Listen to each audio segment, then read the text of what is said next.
Hello guys, good morning. Andito pala ako ngayon sa Ajman, dito sa may Mushrif. Ito ako ngayon namimingwit. So far guys, ang huli ko isang pirasong bangus pa lang. Mahigit 2 oras na ako dito. Medyo mingaw yung panagat natin ngayon. By the way, ang panahon ngayon is magandang panahon ngayon at hindi masyadong mahangin, kaya hopefully makakuha pa tayo ng isda. Papakita ko kayo dito sa lugar na pinamimingwitan ko. Saka marami din ditong namimingwit ng mga Pilipino, ibang lahi meron din, pero karamihan dito mga Pilipino namimingwit. Pag day off dito ako pumupunta para mamingwit,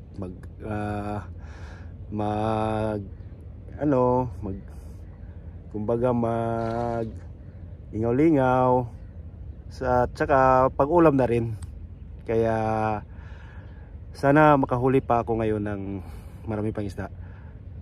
Papakita ko kayo ngayon guys dito sa lugar na pinamimingwitan ko.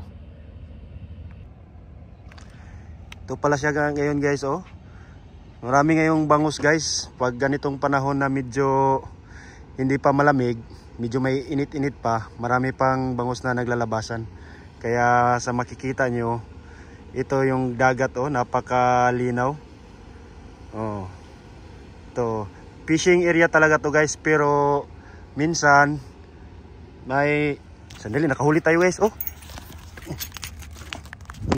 Nakahuli pa tayo guys ng isang pirasong bangus ito, oh. Tingnan nyo, oh. Yan, malaki na yan guys. Oh. Siguro mga dalawang piraso nito, 1 kilo na. Yan guys. Okay, thank you Lord. At may nadagdagan pa yung huli nating isa. So meron na siyang kasamang isa. Oh. Yan guys, naghagis na naman tayo ng ating pamingwit.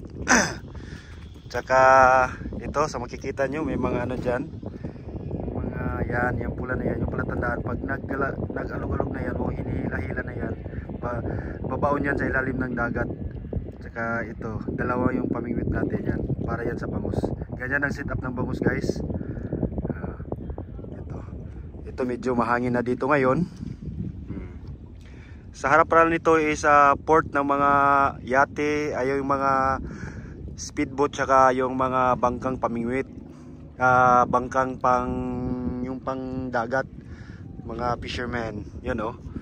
Yan, makikita nyo yung mga fisherman. Yan, mga fisherman boat yan. Okay.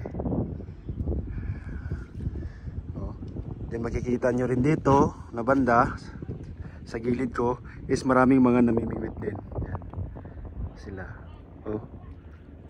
Yan.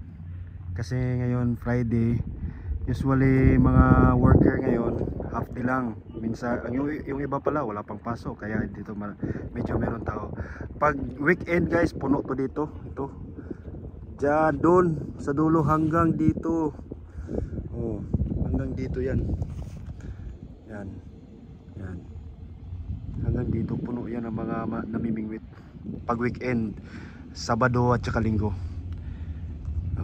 Ang kagandahan kasi dito sa Ajman, hindi mo na kailangan kumuha pa ng fishing license. Hindi katulad sa Dubai at sa Abu Dhabi at sa iba pang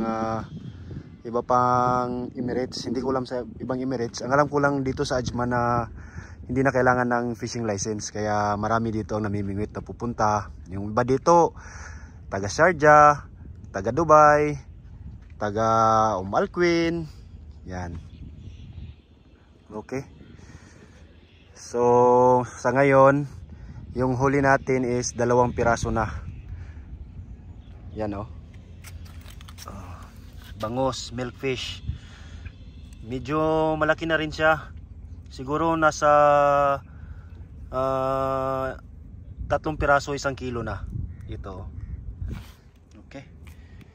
So sana makahuli pa tayo ng kahit mga 2 na lang o 3 piraso, kahit mga 5 piraso yung huli natin. Pwede na pang ulam. At mag-i-enjoy ka rin dito pag namimingwit ka. Sa likuran pala dito is mga villa, naglalaki ang villa. Oh, yan oh. Ito.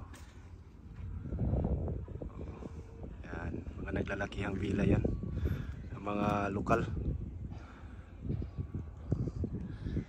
Sa mga nagtatanong kung saang lugar to, para mapuntahan nyo, dito to sa Ajman, dito sa may Mushrif. O, punta kayo dito. Maraming bangus ngayon. Punta na kayo dito habang ano pa, hindi pa talaga malamig. Kasi pag malamig na, wala na yung bangus. Maalis na yan, pupunta na yan sa ilalim. Kasi naghahanap yan ng ano, mainit-init na tubig. Ito ang magandang libangan dito sa UAE kasi naglilibang ka na, magkakaulam ka pa ng sariwang isda. Yan. Kaya sa mga kapwa ko OFW dito sa UAE, pag wala kayong pasok, ang advice ko sa inyo, magano kayo, mamingwit. Kasi maraming fishing spot dito. Lalong-lalo na dito sa Ajman. Napaka ano dito, tahimik. Siguro dito sa lugar na to, medyo ano lang dito. Kasi minsan dito na area na fishing spot ay nagpupunta dito yung baladiya. At hindi naman kinukumpiskate yung mga fishing rod, kaso lang papaalisin lang kayo. Yun lang naman. Minsan-minsan. Kasi yung mga ano dito, yung mga may-ari ng villa, sila ang tumatawag, nagrereklamo sila pag masyadong maraming tao, ganyan. Kaya nagpupunta dito yung baladiya. Papaalisin lang kayo, wala naman problema. Yun lang. Tapos pagka wala na, pwede kang bumalik. Tapos pag paalisin ka ulit, balik na, alis na lang naman. Yun lang. Oo. Marami naman dito ano sa Ajman, maraming mga fishing spot na ano talaga, yung legit talaga na walang magpapalis sa iyo, walang magbabawal. Oh. Kasi dito, marami nagpupunta dito na area. Ito na area kasi kilala to sa mga kilala to na maraming nahuhuli dito na bangus. Ito na area na to. Oh, yan. Kaya mapapansin nyo, marami talagang namimingwit dito. Lalong-lalo na nga, sabi ko nga, yung pag Sabado at saka Linggo. Kasi weekend yan, walang pasok yung mga tao. Marami dito nagpupunta talaga. Puno talaga to ito. Diyan hanggang doon. Yan, puno din yan. Yan, puno yan. Puro sasakyan nakahiliran na namimingwit talaga. Pakarami. Lokal, Pakistani, Indiano, Pilipino, Bengali, lahat ng mga Emirate. Meron din ditong fishing spot talaga na walang magpapalis. Oo. Doon sa may Cornets ba yun dito? Oo. Nagpunta na rin ako doon. Minsan pag nagpunta ako doon, iba-vlog ko din para makita nyo. Sa mga nagtatanong dyan kung ano yung number ng anong tawag nito, taga na ginagamit ko, ganito lang siya guys. Maliit lang siya. Oo. Ito oh. Ganito lang siya kaliit. Yan.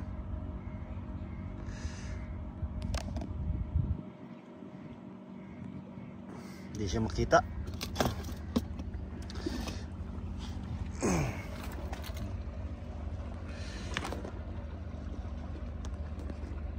Yan guys, ganyan lang kaliit yung gamit ko na pamingwit.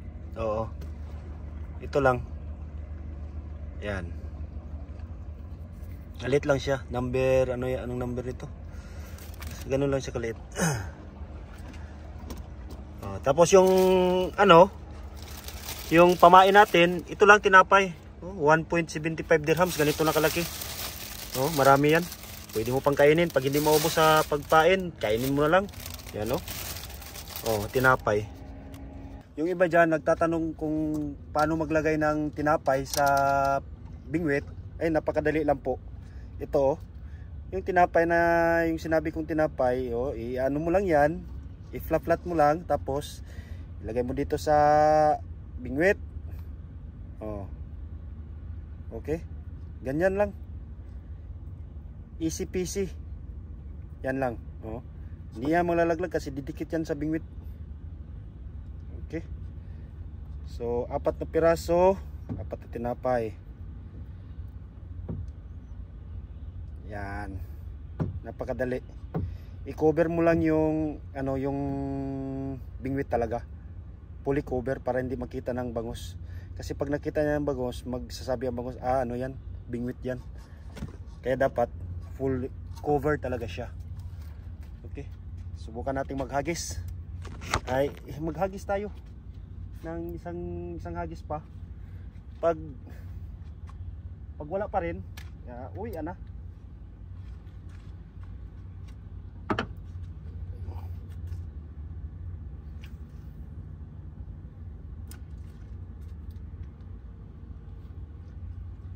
Yun lang, napakadali.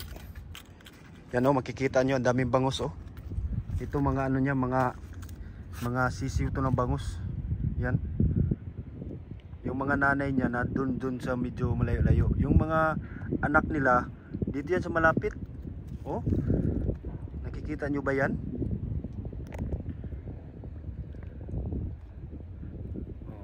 Yan o. Dami nila o. Dami niyan. Nasa malapit lang talaga, malapitan lang oh. Maliit pa yan kasi mga ano yan, mga impis, mga anak. Yung mga parents niya na dun banda. Hindi yan gaano kalayuan dito sa Dalampasigan. Lapit lang, sa ilalim sila. Hindi masyado makita. Yun oh. Dami oh. Ano? Kita nyo ba yan guys? Ito dami nila guys oh. Grabe. Yun ang mga malalaki na yun. Yun ang sinasabi kong 3 piraso sa kilo na. Wala na naman. Yun dun. Dami talaga. Sobra. Oh. Kasi may ano lang kasi yung araw. Medyo against the light. Guys, magliligpit na tayo ng gamit kasi wala na talaga. Yung bangus, parang nagsiuwian na rin. Nag-lunch na rin sila. Ayaw na nilang kumagat. Yung bangus, nag-uwian na rin. Kaya uwian na rin tayo. Uy, ano yun? So guys, salamat sa inyong panonood at sana suportahan nyo yung aking channel. And see you sa susunod nating fishing adventure. Pag nag-fishing ako, iba-vlog ko rin. Yung huli ko pala ano lang, 2 pa rin. Yung kanina hindi na nagdagan. Pero ayos lang kasi ano naman, enjoy. Tsaka yung anong tawag nito? At least na-enjoy mo yung day off. Pang-ulam na rin 2 piraso. Kulang-kulang nasa kulang-kulang 1 kilo na yun. Kaya sulit pa rin yung pagpunta dito. At saka malapit lang naman to sa Sharjah. Wala pang 1 litro ng gasolina yung ano natin. Nababawas sa ating gasolina. Kaya ayos lang. Anyway guys, salamat at sana suportahan nyo yung aking channel and goodbye.